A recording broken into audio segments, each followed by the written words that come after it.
So this is the Kizer PPY. It is one of a collection of knives from Kizer's Bladesmith series that was released recently with special materials, notably Raffir Noble handle scales.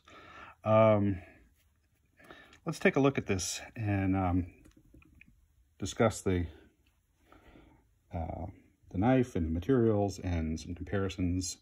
So it's an s35vn blade steel, the full flat grind, brass bolsters, and as I said, Raffir Noble handle scales. Raffir Noble is this material that is made from metallic mesh and a gum material.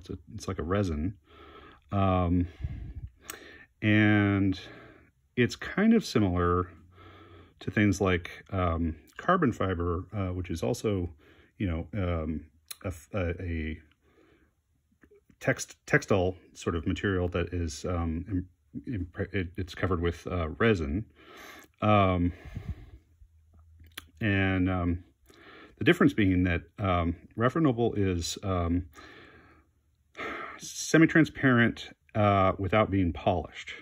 So you can get this matte finish look on it and still sort of a sense of depth that you can see stuff inside of it, right? You can see that there's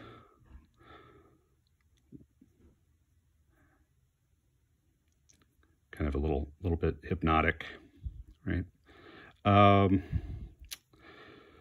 So just in terms of the basic design of this knife, you know, they're calling it a modified spear point blade, which I guess is fine because the point is pretty much at the center line, the height of the blade. Although generally when we talk about spear point blades, it wouldn't have, well, what comes to mind for me when I hear the term spear point blade is something that has also sort of a saber height grind, so that the grind line is also sort of along the axis of the middle of the blade there.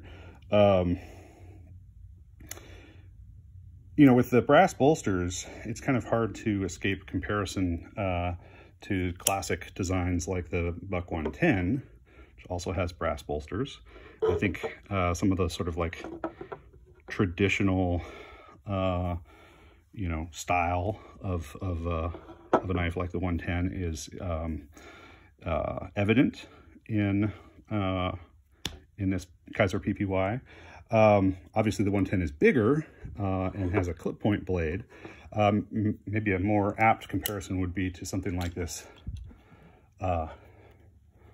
this special edition 112. Buck 112. The regular Buck 112 has a clip point blade, the same profile basically as that 110.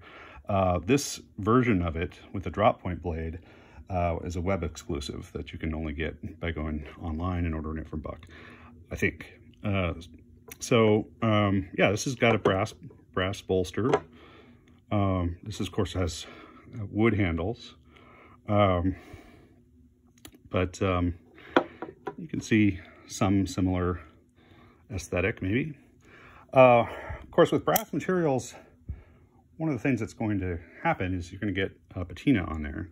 This is a set of brass handle scales that I put on a Benchmade Osborne 943. And they're not very old. This is only, I don't know, less than 6 months old. I mean, the knife is older than that, but the handle scales, you know, I replaced, you know, less than 6 months ago, and it's already developing a patina. And you can actually see, see how it's cleaner underneath the pocket clip and has less of that sort of grayish patina. So that shows you sort of what it used to look like and what it looks like after handling. And that I expect will happen with the PPY as well on the bolsters. It's not necessarily a bad thing. It looks a little weathered.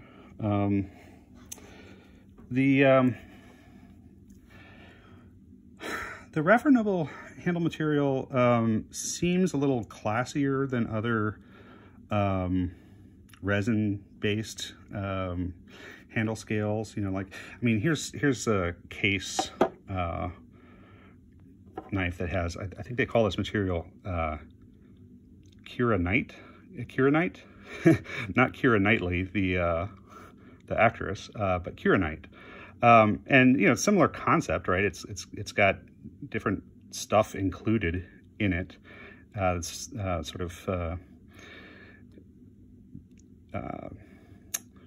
showing through the transparent resin. But you know, in order to get this sort of transparent on top and polished, it has a shine to it, which you know, the sort of matte finish of this is going to be distinct. You know, we got something like carbon fiber, right? Here's the carbon fiber version of the Kershaw Leak. You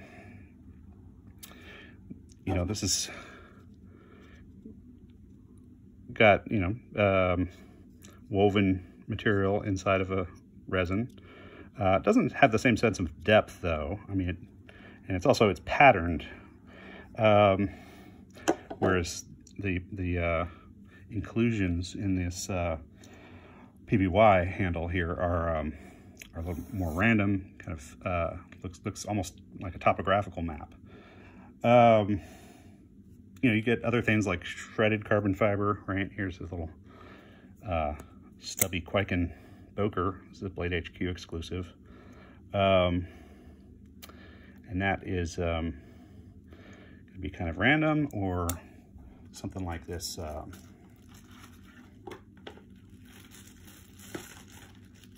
This is a exclusive Spyderco Para 3 with marbled carbon fiber. And that's cool. It's a lot shinier though, right? I mean, it has a different, has a very different mood to it than the Raffir Noble, which is sort of understated.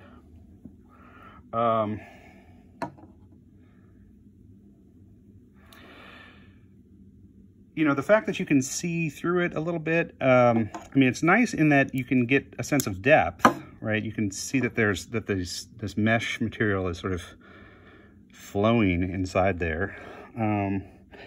But, you know, like the hardware that you can see in there doesn't necessarily do anything for me. Let's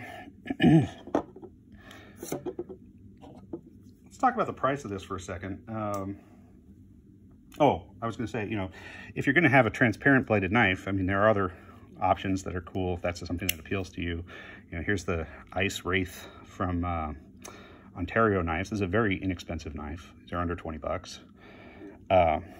And yeah, they've got a transparent plastic handle, which is kind of neat because you can see how the blade sits in there. You can see the spring, back spring. You can see the hammer that, you know, kind of works the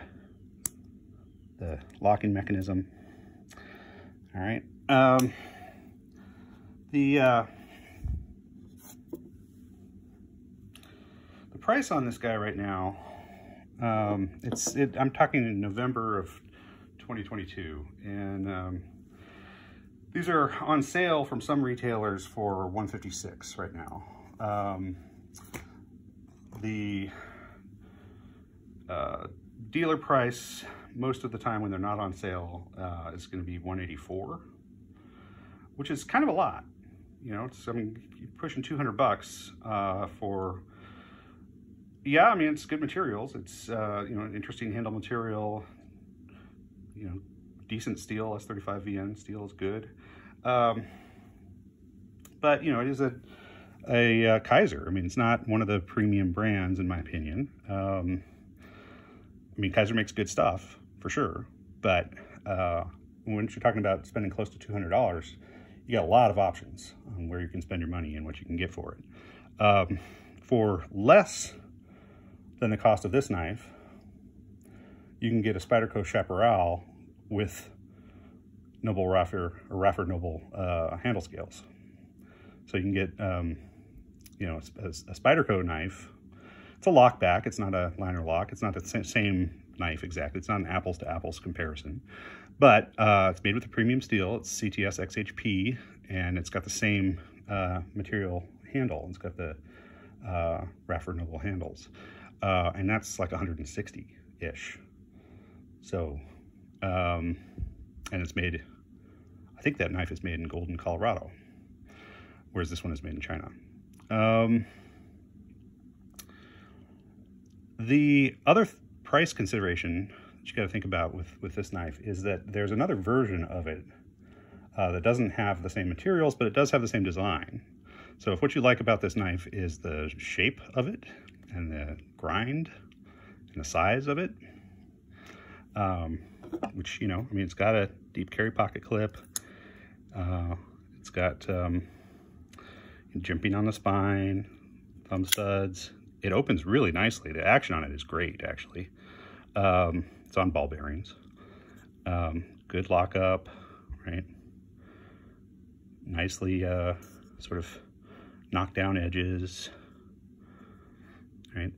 You can get all of that, but with different materials in the regular standard version of the PPY, which normally retails for $59, but right now is on sale at some dealers for $53. And that is a huge difference. It's more than $100 difference between this sort of upgraded version and the standard version. What you get with the standard version, instead of the Raffir Noble handle scales and the s35vn blade, you get micarta handle scales. It's two-tone micarta, so it has the look of having a bolster. It doesn't actually have a brass bolster, but it has gray micarta and then red micarta on the area where the bolster would be. And the blade on those is 154 cm steel, which is, you know, not as premium as s35vn, but it's a good steel, perfectly respectable steel for everyday carry purposes. So yeah, I mean, is this knife a keeper? Well, I mean, it's certainly, it's going to cut well. It's going to cut efficiently with that high flat grind or full flat grind. It is comfortable. It is, you know, a reasonable size. I guess I could do a couple of size comparisons quickly. 1 second.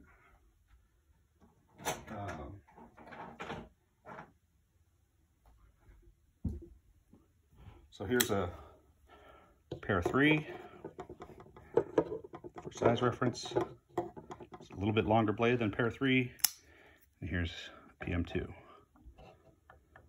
little bit smaller. So it's, you know, it's right in that sweet spot that a lot of everyday carry knives tend to be. It's a little bit more blade than you'd get on the pair 3 and a little less blade than you'd get on a PM2. Interestingly, though, the overall length, it's just slightly longer, just slightly longer than the pair 3. So you get better blade to handle ratio.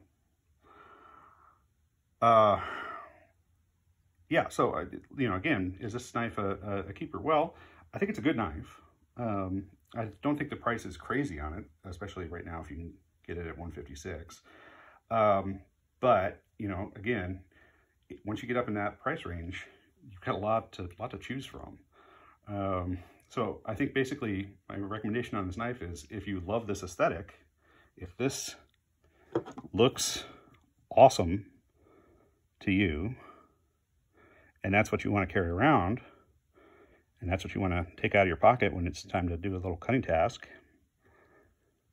and that's a knife that would satisfy you for a long time, then yeah, go for it. If you're just interested in this cool handle material, I'd say get the Spyderco Chaparral,